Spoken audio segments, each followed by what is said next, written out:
Abonnez-vous et cliquez aussi sur la petite cloche de notification pour ne rien rater de nos prochaines vidéos. N'oubliez pas de partager aussi la vidéo et de la liker. Afrique N24. Koulani, bonsoir. Koulani, des deux mains, je te salue.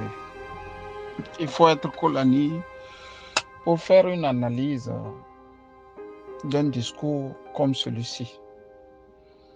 Et pour être franc, rarement j'ai vu quelqu'un faire une analyse aussi concise, une analyse aussi précise et une analyse aussi ponctueuse.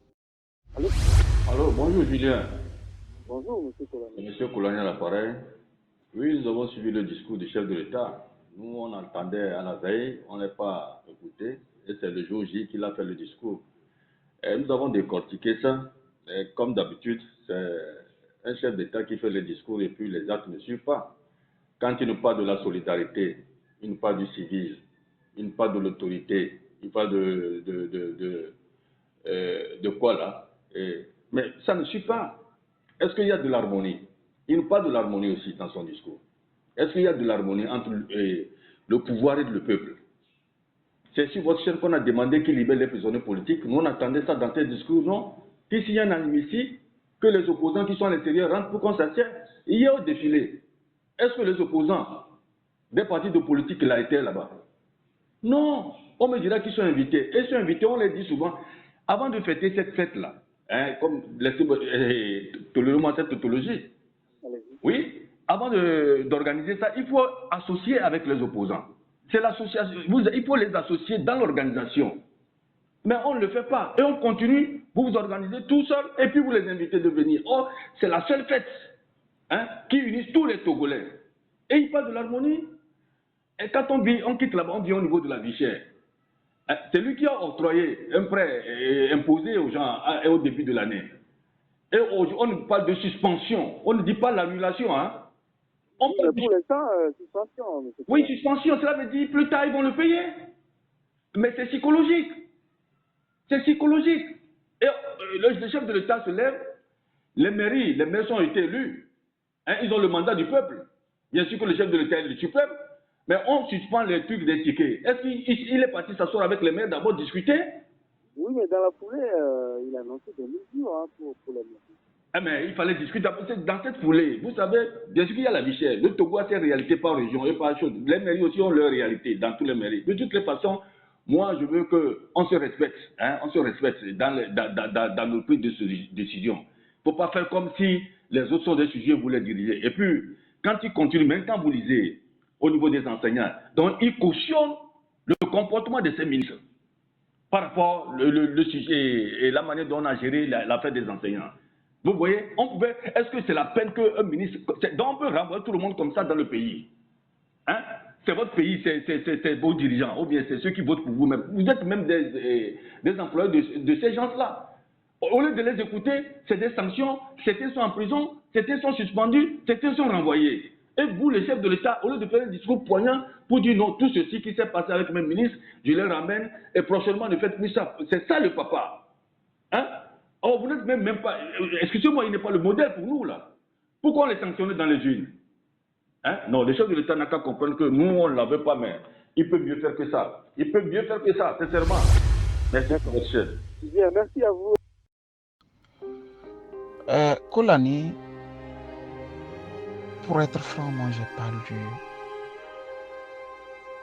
le discours de Faure Gnassingbé. Je ne l'ai pas écouté aussi. Quand je dis je n'ai pas lu, je crois qu'un ami me l'a envoyé. Je n'ai pas pris le temps de le lire. Je n'ai pas pris aussi le temps de l'écouter. Pas parce que je n'aime pas écouter, bien au contraire. J'adore écouter. J'adore suivre, lire. D'autant plus que quand on n'écoute pas, on ne peut pas commenter, on ne peut pas analyser, on ne peut pas disserter. Koulani, la raison pour laquelle moi je n'écoute plus les discours de Faure Gnassingbé est simple.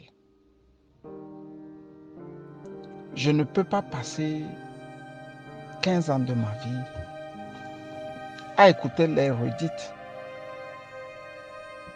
Non, je ne fais pas passer 15 ans de ma vie à écouter les redites de Faure Gnassingbé. D'abord, quand un président parle, tout le monde veut être à l'écoute. Quand Poutine veut faire un discours, j'ai vu dans un documentaire, les gens se pressent. Ils veulent rentrer à la maison pour suivre ce discours. Quand Che Guevara voulait faire ce discours, tout Cuba était silencieux. Quand Hugo Chavez faisait ses discours, je n'ai plus à raconter ce que c'était. Ils avaient une rhétorique, certes, mais ce n'est pas parce que mon président n'a pas de rhétorique, n'est pas quelqu'un qui peut faire un discours à galvaniser les foules que je ne vais pas l'écouter. Je n'écoute pas Faure Gnassingbé pour la simple raison, qu'en l'écoutant, tu deviens idiot. C'est pour ça que je ne l'écoute pas. Kolani, je suis parti d'un seul fait. Et de ce fait, je me suis juré de ne plus jamais l'écouter. Après qu'il soit venu au pouvoir dans un déluge de sang, Kolani, si tu te rappelles, toi tu es au pays, moi je suis à l'extérieur, certes.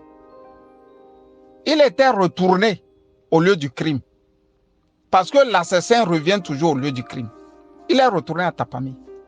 Et il a dit à Tapami qu'il n'y aura plus jamais un seul mort au Togo. Ce qui veut dire que lui, Faure Gnassingbé, il ne va plus jamais tuer de Togolais. À peine il a quitté Atapamé, et ils ont recommencé par tuer les Togolais. C'est depuis ce jour que j'ai dit, ce garçon, les Allemands disent, ni vida. Plus jamais. Donc, quand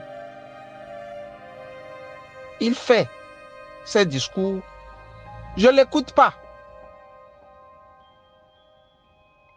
Quand des discours ne sont pas suivis des faits, il ne faut pas s'attendre quand même à ce qu'on les écoute. Kolani, je prends alors ce que toi tu as dit pour analyser. Parce que ton analyse a été d'une clairvoyance extraordinaire, simple, succinct. Et ça m'a pénétré dans les tympans, dans mes tympans là, où tu dis que ce qu'il dit là n'est pas suivi des faits, donc n'est pas suivi d'actes. Kolani, je suis sûr que tu aimes lire. Si tu n'aimes pas aussi lire, pour la plupart des gens, lire ce n'est pas toujours leur fort. Il faut trouver le moyen de lire au moins un seul livre dans ta vie. Et c'est celui-là, de Pascal de Sutter. Le livre est écrit par Pascal de Sutter. Pascal de Sutter titre son livre, ou bien un de ses livres, C'est fou qui nous dirige. C'est fou qui nous dirige. 2 points. Dans la psychologie des hommes politiques. Si tu peux te procurer le livre, je serai fier que tu me reviennes pour me dire je l'ai lu. Si tu ne peux pas te procurer ce livre, Kolani, je trouverai l'occasion de te l'envoyer. Parce que moi, je l'ai lu. Et j'ai une anecdote pour cela. Dans un avion entre Francfort et Rabat, je peux te dire que j'ai été dans le livre au point de ne pas avoir mangé ce qu'on m'a servi dans l'avion. Et tu sais très bien, quand vous arrivez, d'habitude les Marocains, les Algériens, les Tunisiens, ils ont, pour ceux qui ont déjà pris les vols vers les pays là, ils ont cette bonne manière que j'aime. Quand l'avion descend, ils applaudissent. Ils se lèvent, ils applaudissent. Ils chantent. Et ils donnent parfois des accolades au pied de l'avion, au pilote, pour dire au pilote, merci de nous avoir ramenés au pays en bonne santé. L'avion a atterri à Rabat. Les Marocains ont chanté. Ils ont applaudi. Je ne me suis pas rendu compte. Parce que je lisais le livre de Pascal de Sutter, c'est fou qui nous dirige. Kolani. Pour comprendre fort, il faut faire un effort de connaître plus ou moins comment il a grandi et comment il est arrivé à devenir président. Tu remarqueras que toute sa vie n'a été que faire des coups tordus à ses autres frères. Moi, j'ai fait une enquête pour cela. C'est-à-dire des coups tordus. Des petits coups tordus à ses autres frères.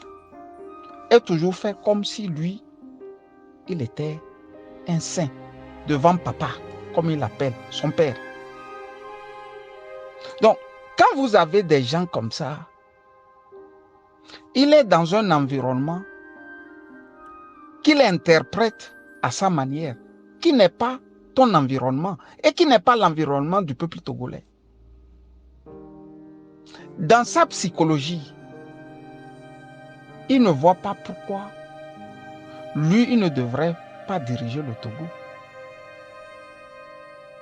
La preuve est que pour diriger ce pays, il n'a pas lésiné à clouter les têtes.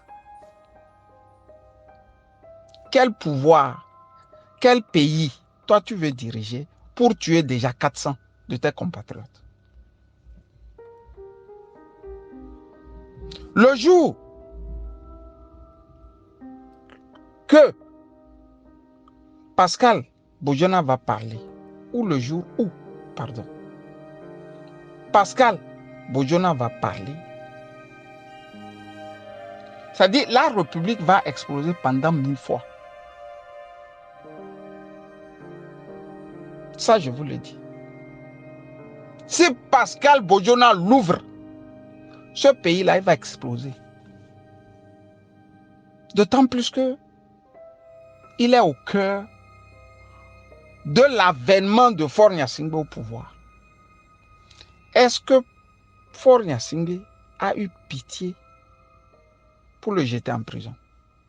Certes, quand il est sorti de prison, le même Faure Gnassingbé a remis beaucoup de millions pour qu'il vienne en France se soigner, a pris les soins, vous ne savez pas, les études de son fils junior et tout. Bon, bref, entre Kabylie, ça se passe toujours. Parce que Yadema aussi a pourchassé ou avait pourchassé le colonel Assi. Mais dans son exil, Yadema l'envoyait l'argent et prenait aussi. Donc entre Kabylie, ça se fait. L'autre peut t'humilier, te cracher dans le, je sais pas, sur la tête. Bon, ça dit, tu peux ravaler ton crachat, il n'y a pas de problème. Kolani, j'ai voulu te dire ici de comprendre l'homme. Et tu l'as compris. Non seulement tu l'as compris, tu as été, on ne peut plus clair. Quand tout n'est pas suivi d'effet, ça devient zéro.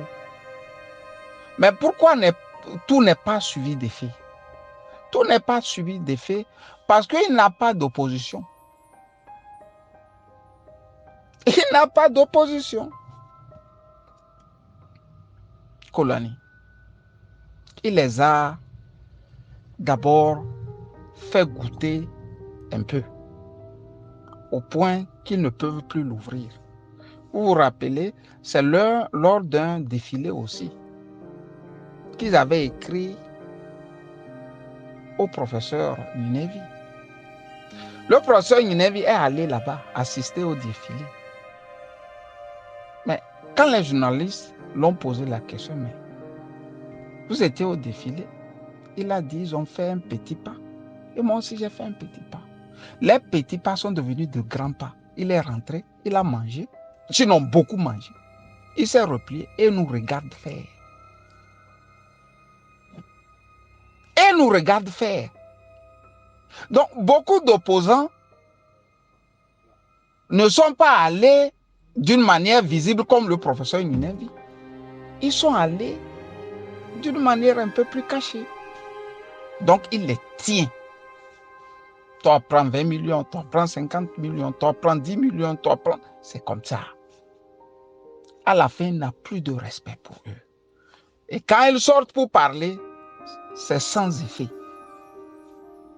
C'est pour ça, s'ils sont là au défilé ou ne sont pas là, ça donne une somme nulle.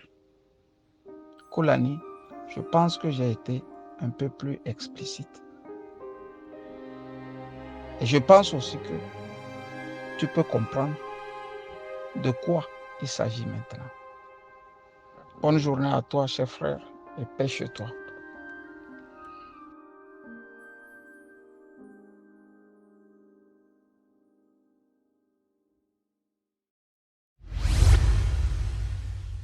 Likez la vidéo si ce n'est pas déjà fait. Laissez aussi votre point de vue en commentaire.